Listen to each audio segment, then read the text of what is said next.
This is Mr. Arnold Bertineau, and he was from Louisiana.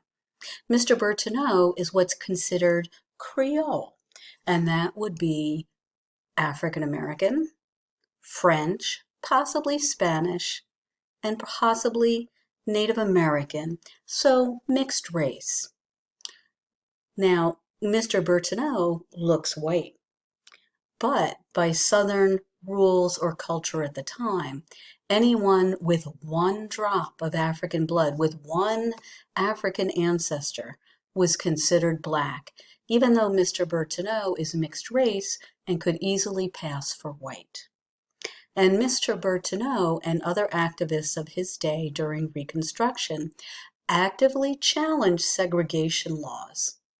So before Rosa Parks, there were men like Arnold Bertineau, or the man we're going to discuss today, Homer Plessy, who refused to get up out of their train seat and ride in a segregated rail car, who stood up for themselves by staying seated down.